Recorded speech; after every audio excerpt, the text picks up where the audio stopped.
Welcome to Easy Driver, the most reliable source of automotive information on YouTube. Please like, share, comment and subscribe. iTools sit on top of this data.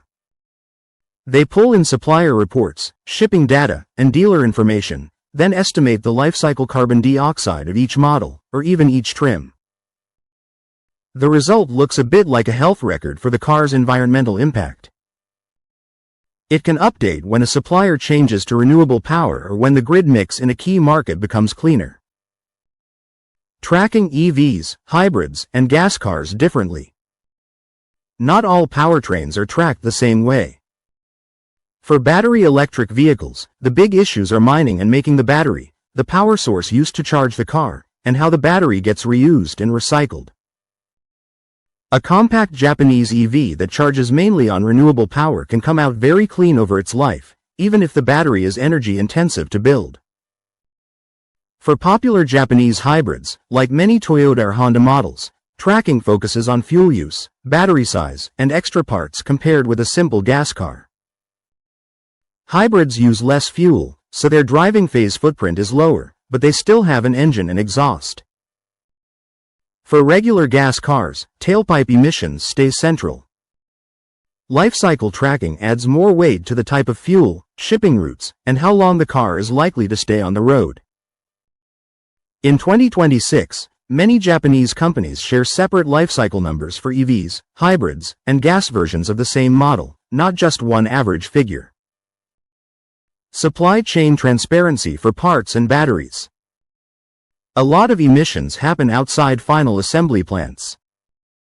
That is why supply chain transparency is now a big focus.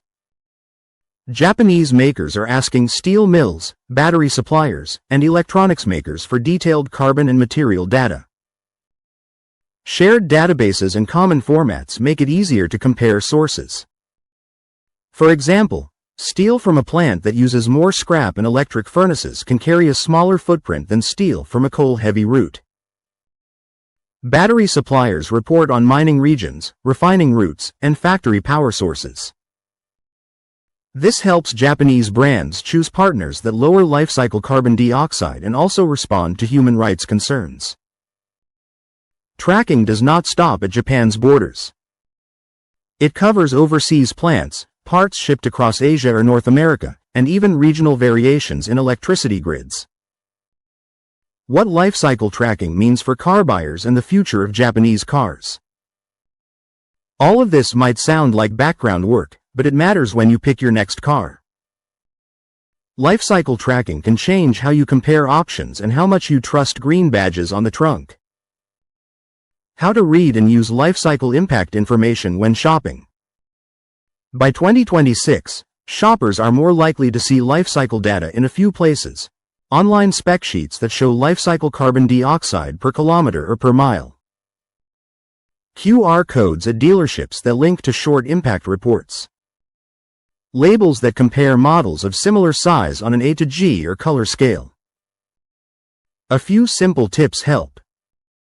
Compare similar sizes. Do not match a compact hatchback against a large SUV. Look at both factory and driving emissions. A low use phase number does not fix a very high production number. Think about how long you keep cars. If you keep a car 10 to 15 years, a durable model with slightly higher factory impact may still come out ahead. Check the power source. For EVs, see if the numbers assume a cleaner grid that matches your region. Treat lifecycle info like a second price tag, alongside cost and safety. Will lifecycle tracking really make Japanese cars cleaner by 2030?